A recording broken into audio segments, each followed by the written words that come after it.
In the late 2000s, a woman named Rebecca Zahau started dating a man named Jonah Shacknai. Jonah is a very wealthy man, being the CEO and founder of Medicis Pharmaceutical Corporation. He brought home millions every single year. Then, on July 11, 2011, Rebecca, her younger sister Zena, and Jonah's son Max were all at Jonah's mansion located in Coronado, California, and this mansion was simply one of his summer homes. Jonah had been in a couple of marriages in the past that did not work out. During the process of one of those divorces, Jonah fought for 3 years to obtain custody over 2 of his kids, Max being one of them. The group of 3 were all getting along well at the mansion when, at some point, Max had fallen from the 2nd floor down to the 1st. This was a very bad fall. How exactly it happened is debated, but Max had somehow fallen from the handrail, then landed on the handrail of the 1st flight of stairs before falling on his face onto the 1st floor. In the process, Max had also knocked over the chandelier, which was in shambles right next to him. Bones in Max's face were fractured, and his spine had taken a beating from the fall. Nobody was nearby at the exact moment this happened, but Rebecca would be the first to find Max on the ground after exiting the bathroom when she heard a thud. She screamed for her sister to call 911, and in the meantime, Rebecca tried to tend to Max. However, there was little to be done. He was unconscious, and it seemed as though he wasn't breathing. When medical officials arrived, Max was transported to a hospital, and we will return to him in just a moment. The very next day, July 12th, Rebecca took her sister Zena to the airport so that she could get on a flight back to Missouri. After saying her goodbyes, Rebecca then had to pick up Jonah's brother Adam, who had just gotten off a flight from Memphis, Tennessee. After catching up, the two met up with Jonah at a restaurant. Another man known as Howard also showed up. The group spoke about the terrible accident that had occurred with Max, and they were all hoping that he would pull through. After finishing dinner, Rebecca and Adam drove back to Jonah's mansion in Coronado, while Jonah had to visit his son and tend to other personal tasks. You would probably expect that the mansion was quiet that night, as the mood probably was rather somber with Max's condition. However, neighbors later reported that there was loud music playing from the mansion almost all night. Then the next morning, July 13th, around 6:40 a.m., Adam got up from bed and left the guest house that he was staying in to go over to the main mansion. Right as he walked through the doors, his jaw dropped when he found Rebecca completely nude, hanging from the balcony. Rebecca's hands, along with her ankles, had been tied up. Adam rushed to call the police and then texted his brother Jonah to inform him of what he just walked into. Rebecca also had a t-shirt wrapped around her head that was used to act as a sort of gag. Instead of waiting for officials to arrive, Adam decided to cut the rope suspending Rebecca himself.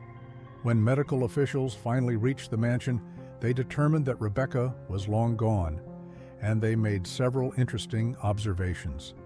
Amongst them was the sticky residue found on Rebecca's ankles that is left behind from something like duct tape.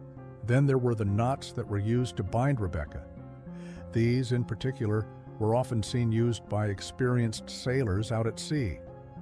While at a glance the scene looked to be a suicide, many investigators thought otherwise. They couldn't find any DNA evidence in the area or on Rebecca to prove that it was foul play, but nevertheless, some suspected that it was. Authorities continued to investigate the location to uncover more evidence, which we will go into further detail later on. But ultimately, investigators deemed that the evidence they did find did not support the idea of foul play, so Rebecca's death was ruled a suicide. During her autopsy, it was revealed that Rebecca had suffered from severe head trauma prior to her death. In fact, there were at least 4 times where her head was struck. However, there are many professionals that don't think it's very likely that Rebecca could have hit her head 4 times in such a position. While all this investigation was going on July 16th, Jonah's son Max was pronounced dead. The injuries he had sustained were just far too severe for him to make a successful recovery. Rebecca's family understandably weren't convinced that Rebecca had taken her own life. They suspected that she was murdered, so they requested that an additional autopsy be performed.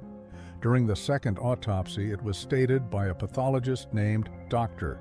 Cyril Wecht that the damage on Rebecca's throat was much more similar to being strangled rather than being hanged.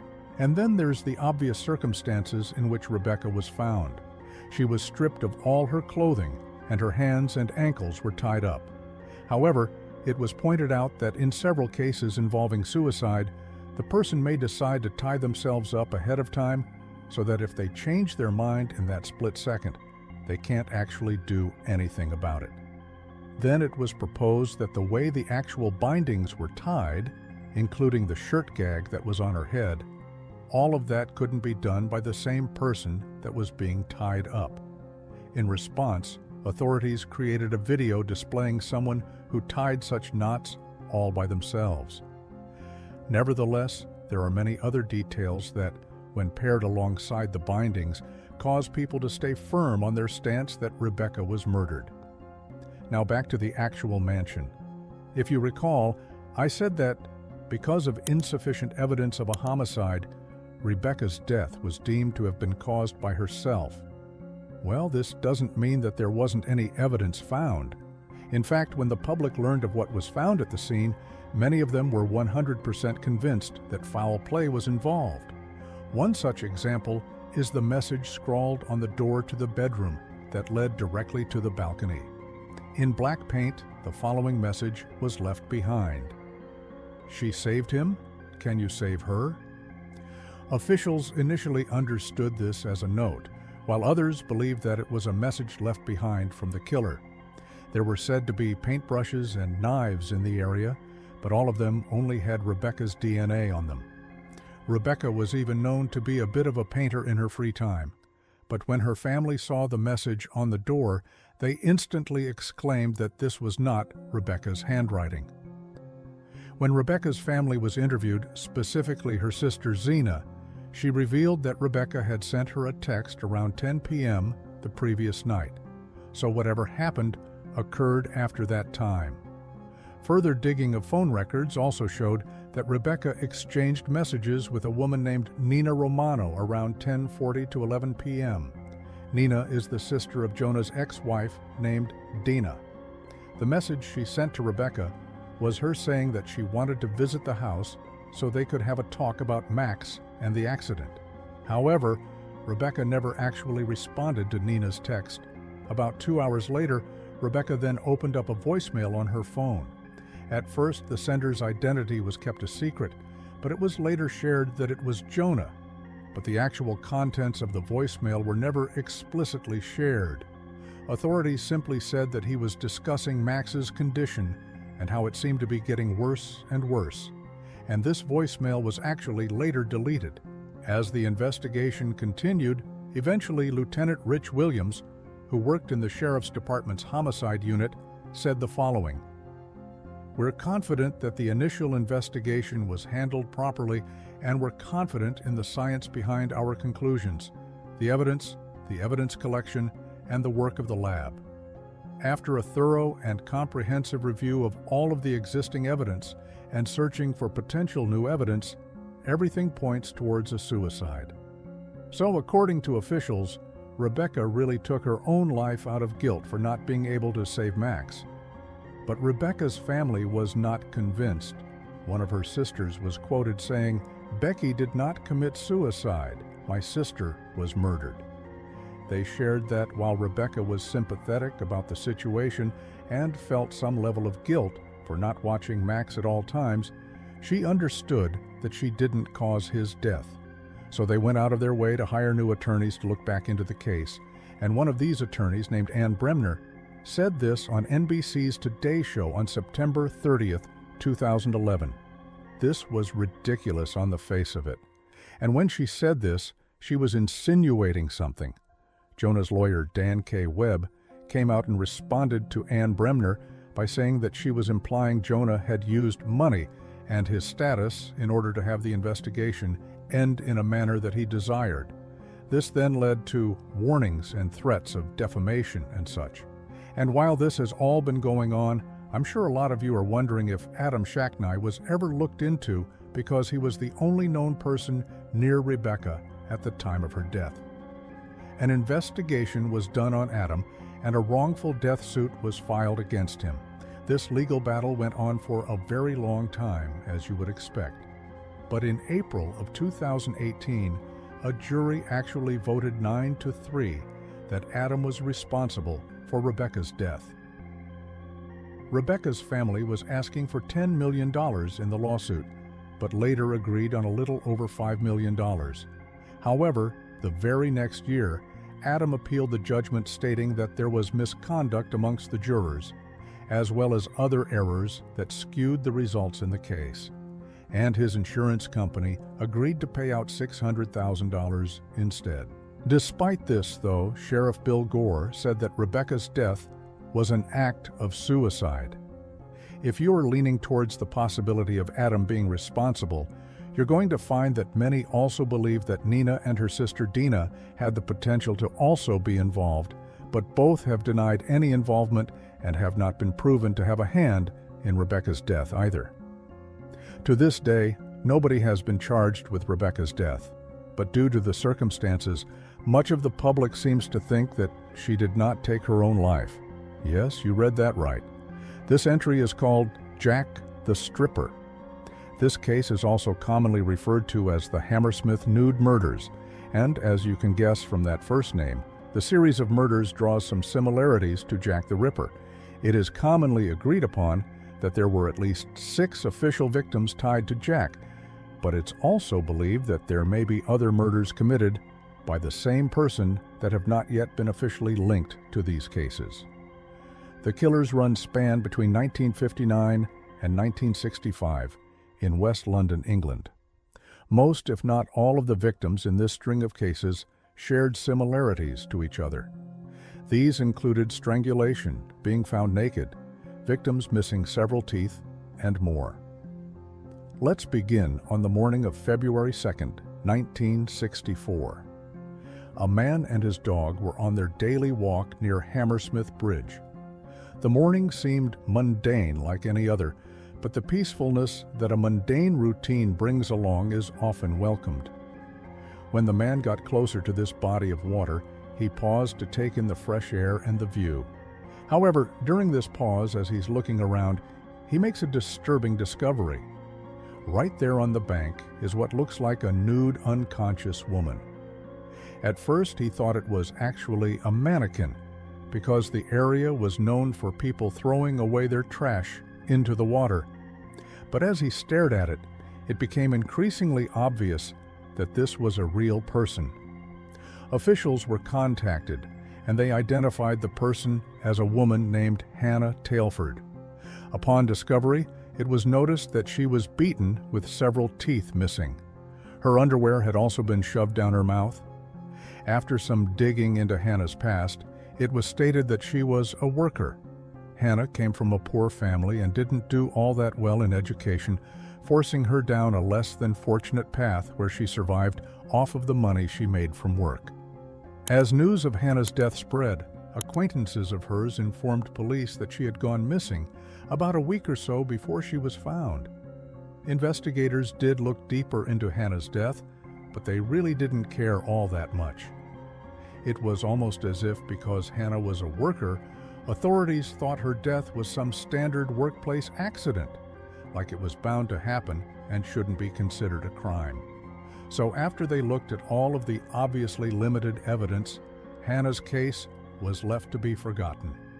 However, little did everyone know that the process of forgetting Hannah was going to prove to be a difficult task, as she is commonly believed to be the first official victim of Jack the Stripper.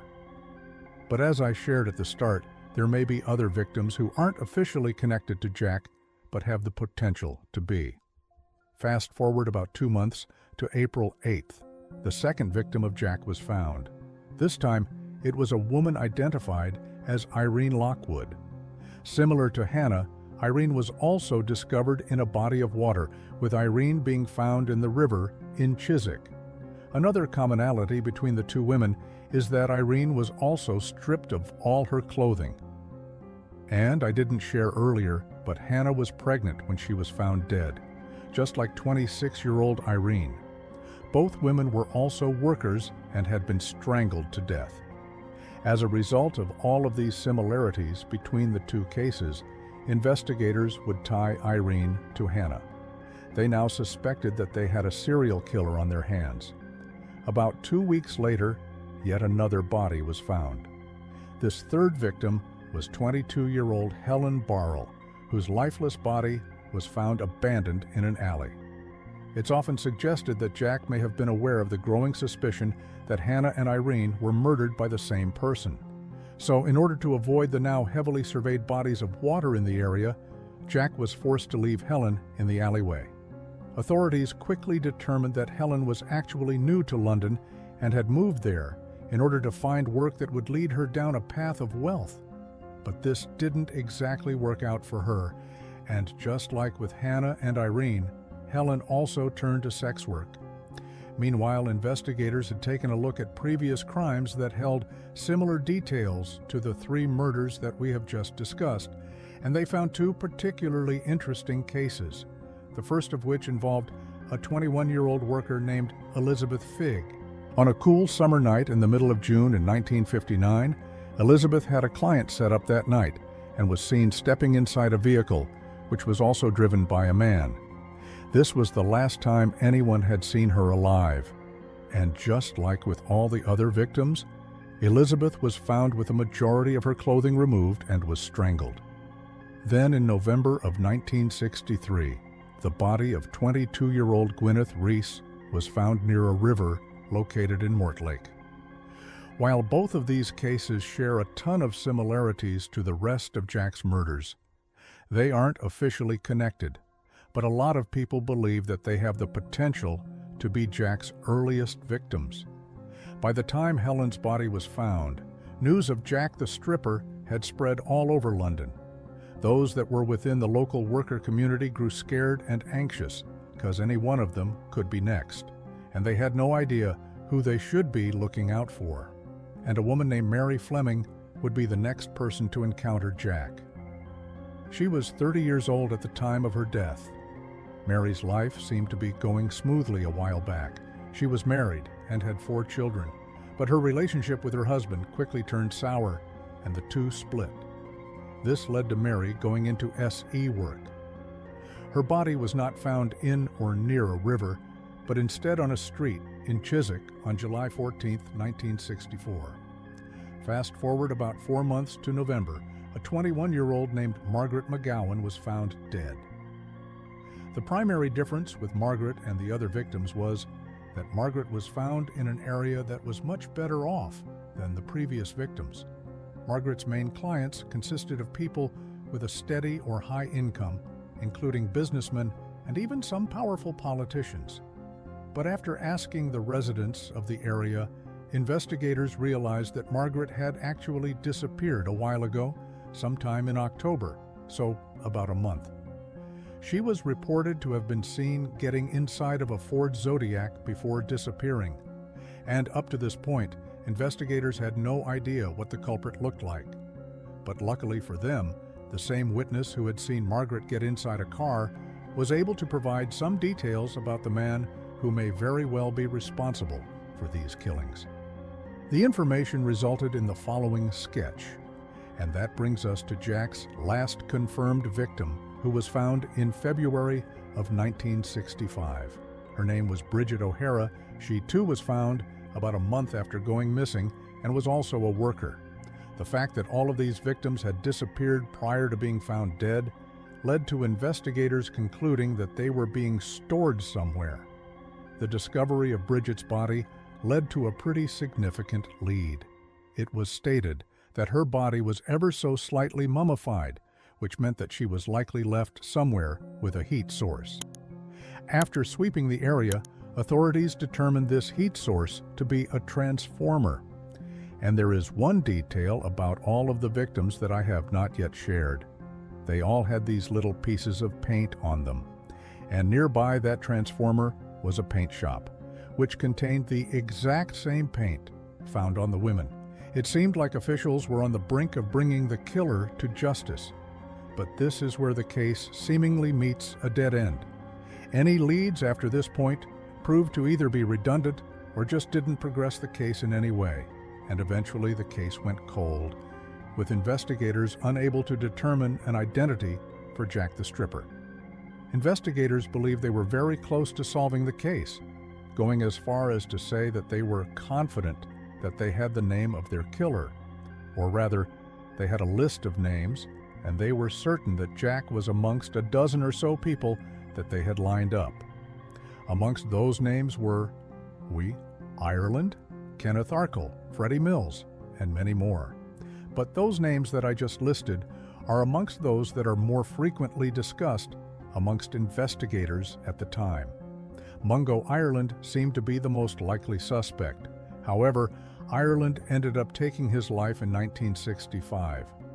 It's rumored that around the time when Bridget's body was located, Ireland caught wind that he was suspected of being the killer.